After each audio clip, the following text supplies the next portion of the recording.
आप सभी को नेताजी सुभाष चंद्र की जन्म जयंती पर पराक्रम दिवस की बहुत बहुत बधाई।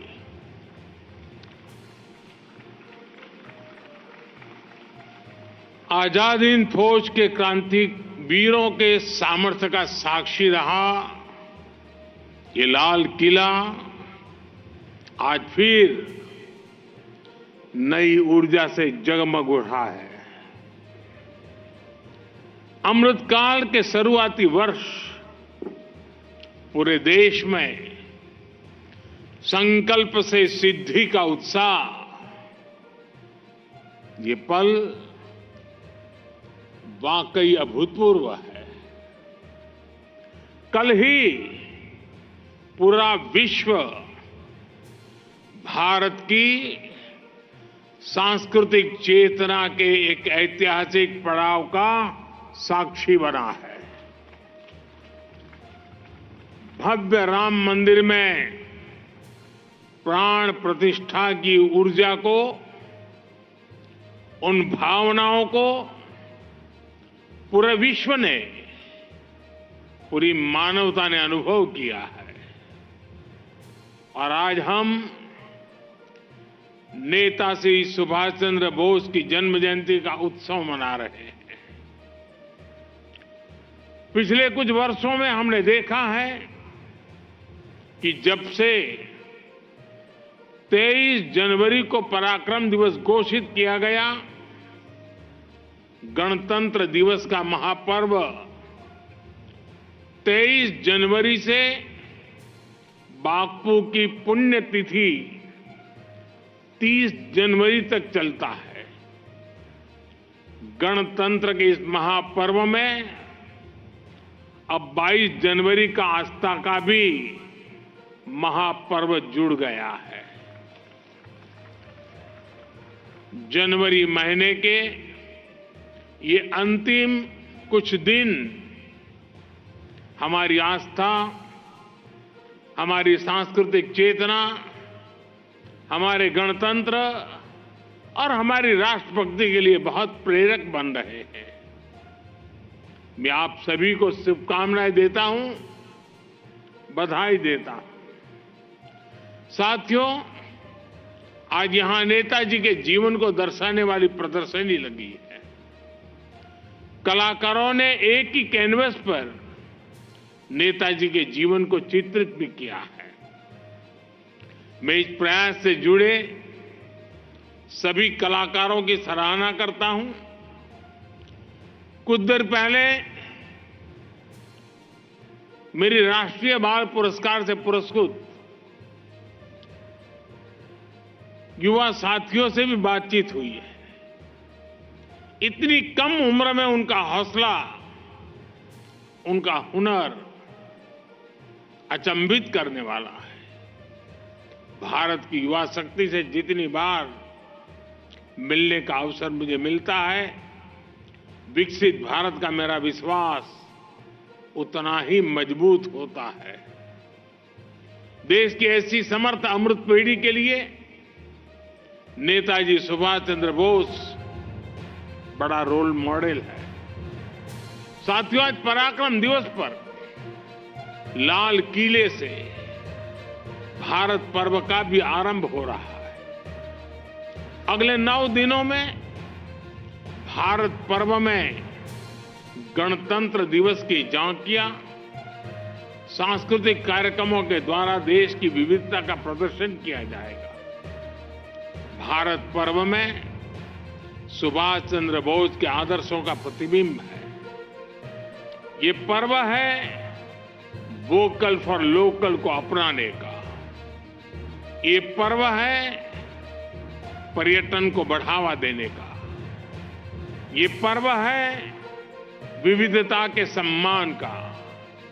ये पर्व है एक भारत श्रेष्ठ भारत को नई ऊंचाई देने का। मैं सभी से आह्वान करूंगा कि हम सब इस पर्व से जुड़कर देश की डायवर्सिटीज को सेलिब्रेट करें। मेरे परिवारजनों, मैं वो दिन कभी भूल नहीं सकता जब आजाद हिंद फौज के 75 वर्ष होने पर मुझे इसी लाल किले पर तिरंगा फहराने का सौभाग्य मिला था। नेताजी का जीवन परिश्रम ही नहीं, पराक्रम की भी पराकाष्ठा है। नेताजी ने भारत की आजादी के लिए अपने सपनों, अपने आकांक्षाओं को तिलांजलि दे दी।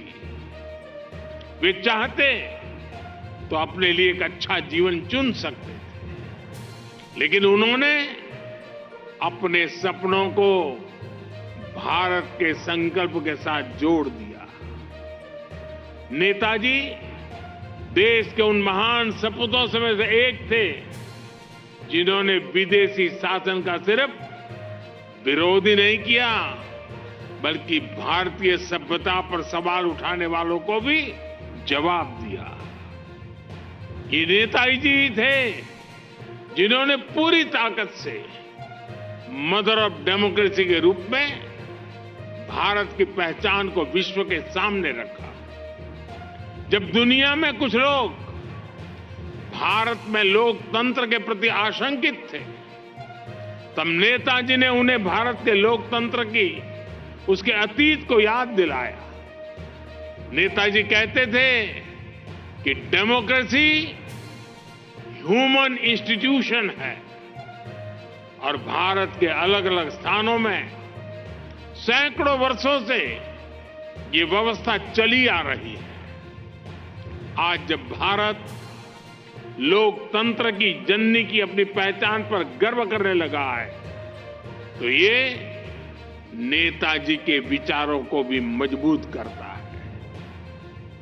साथियों, नेताजी जानते थे कि गुलामी सिर्फ शासन की नहीं होती है, बल्कि विचार और व्यवहार की भी होती है। इसलिए उन्होंने विशेष रूप से तब की युवा पीढ़ी में इसको लेकर चेतना पैदा करने का प्रयास किया।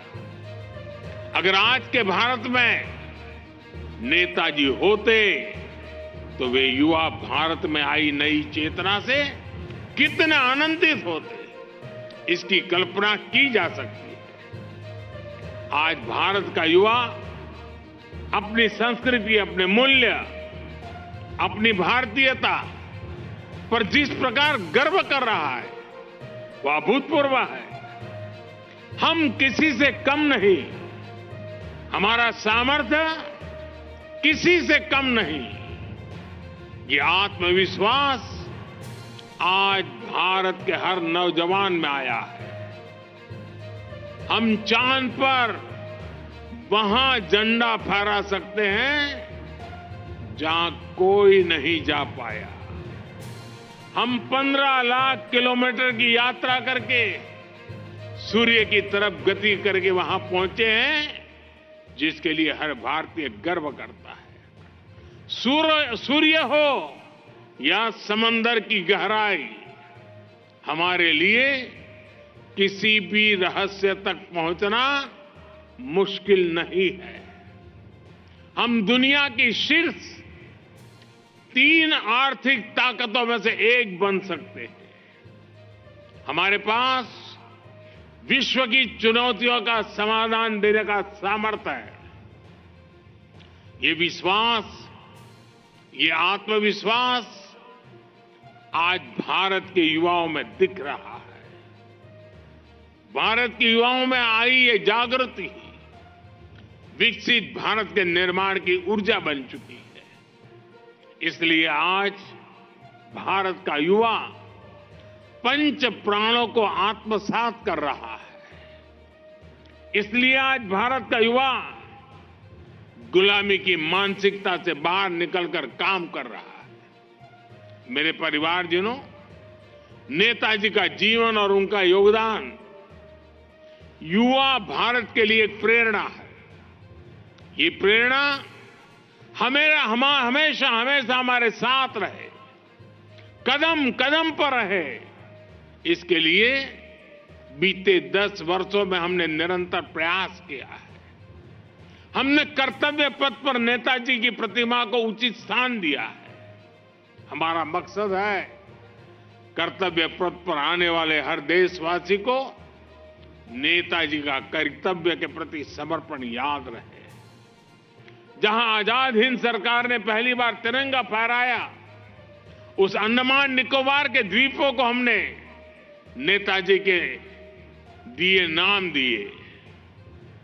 अब अंडमान के नेताजी के लिए समर्पित मेमोरियल का भी निर्माण किया जा रहा है। हमने लाल किले में ही नेताजी और आजाद हिंद फौज के योगदान के लिए समर्पित म्यूजियम बनाया है। आपदा प्रबंधन पुरस्कार के रूप में पहली बार नेताजी के नाम से कोई राष्ट्रीय पुरस्कार घोषित किया गया है।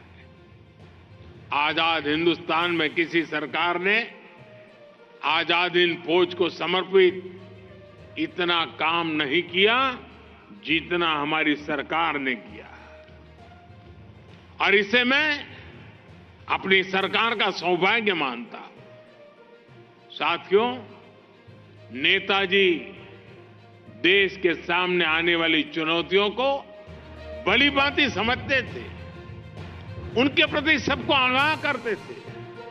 उन्होंने कहा था कि अगर हमें भारत को महान बनाना है तो पॉलिटिकल डेमोक्रेसी, डेमोक्रेटिक सोसाइटी की नींव पर सशक्त होनी चाहिए। लेकिन दुर्भाग्य से आजादी के बाद उनके इस विचार पर ही कड़ा प्रहार किया गया। आजादी के बाद परिवारवाद, भाई भतीजावाद जैसी अनेक बुराइयां भारत के लोकतंत्र पर हावी होती है।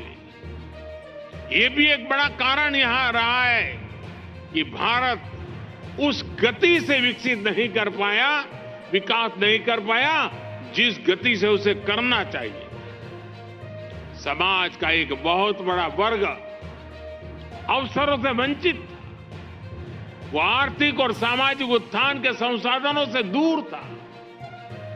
राजनीतिक और आर्थिक फैसलों पर, नीति निर्माण पर गिने चुने परिवारों का ही कब्जा रहा। इस स्थिति का सबसे अधिक नुकसान अगर किसी को हुआ तो वो देश की युवा शक्ति और देश की नारी शक्ति को हुआ।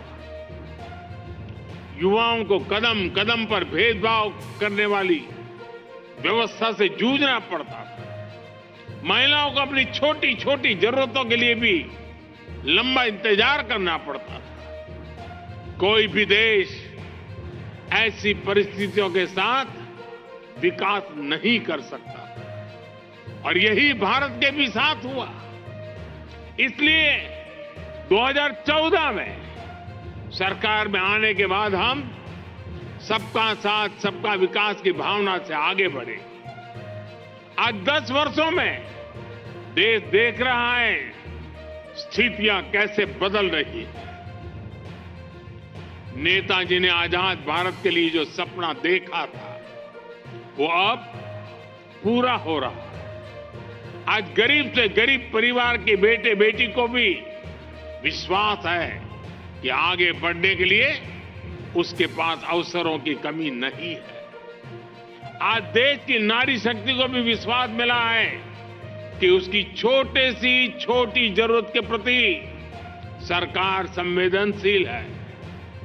वर्षों के इंतजार के बाद नारी शक्ति वंदन अधिनियम भी बन चुका है।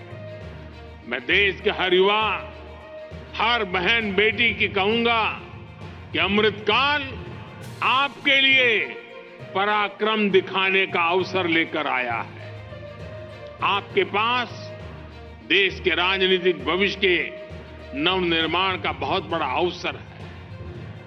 आप विकसित भारत की राजनीति को परिवर्तन करने में बड़ी भूमिका निभा सकते हैं। देश की राजनीति को परिवारवाद और भ्रष्टाचार की बुराइयों से हमारी युवा शक्ति और नारी शक्ति ही बाहर निकाल सकती है।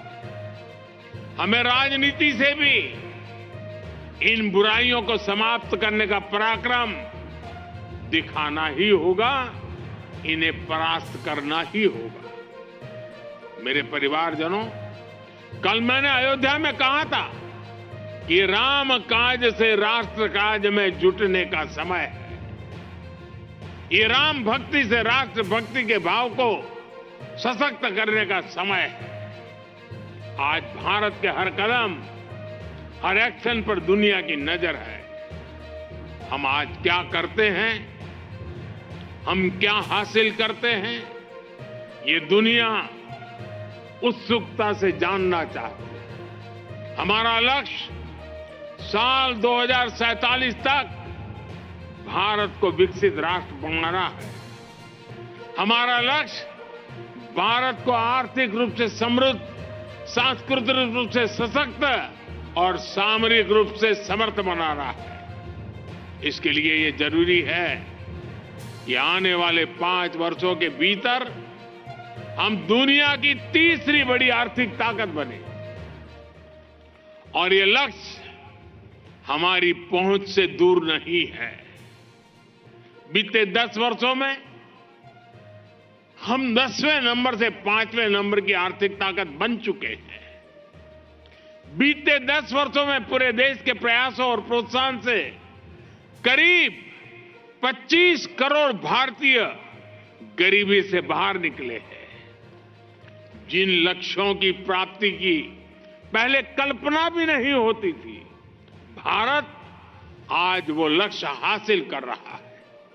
मेरे परिवारजनों, बीते 10 वर्षों में भारत ने अपने सामरिक सामर्थ्य को सशक्त करने के लिए भी एक नया रास्ता चुना है।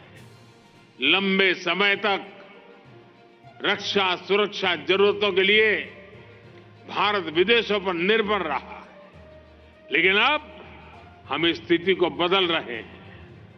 हम भारत की सेनाओं को आत्मनिर्भर बनाने में जुटे हैं। सैकड़ों ऐसे हथियार और उपकरण हैं जिनका इंपोर्ट देश की सेनाओं ने पूरी तरह से बंद कर दिया है। आज पूरे देश में एक वाइब्रेंट डिफेंस इंडस्ट्री का निर्माण किया जा रहा है। जो भारत कभी दुनिया का सबसे बड़ा डिफेंस इंपोर्टर था, वही भारत अब दुनिया के बड़े डिफेंस एक्सपोर्टर्स के रूप में शामिल हो रहा है। साथियों, आज का भारत विश्व मित्र के रूप में पूरी दुनिया को जोड़ने में जुटा है। आज हम दुनिया की चुनौतियों के समाधान देने के लिए आगे बढ़कर काम कर रहे हैं। एक तरफ हम दुनिया को युद्ध से शांति की तरफ ले जाने का प्रयास कर रहे हैं, वहीं दूसरी तरफ अपने हितों की सुरक्षा के लिए भी पूरी तरह से तत्पर है। साथियों, भारत के लिए, भारत के लोगों के लिए अगले 25 वर्ष बहुत महत्वपूर्ण है। हमें अमृतकाल के पल पल का राष्ट्र हित में उपयोग करना है। हमें परिश्रम करना है, हमें पराक्रम दिखाना है। ये विकसित भारत के निर्माण के लिए बहुत आवश्यक है। पराक्रम दिवस हमें हर वर्ष इस संकल्प की याद दिलाता रहेगा। एक बार फिर पूरे देश को पराक्रम दिवस की बहुत बहुत बधाई। नेताजी सुभाष चंद्र बोस के पुण्य स्मरण करते हुए मैं आदरपूर्वक श्रद्धा सुमन देता हूं। मेरे साथ बोलिए, भारत माता की, भारत माता की, भारत माता की। बहुत बहुत धन्यवाद।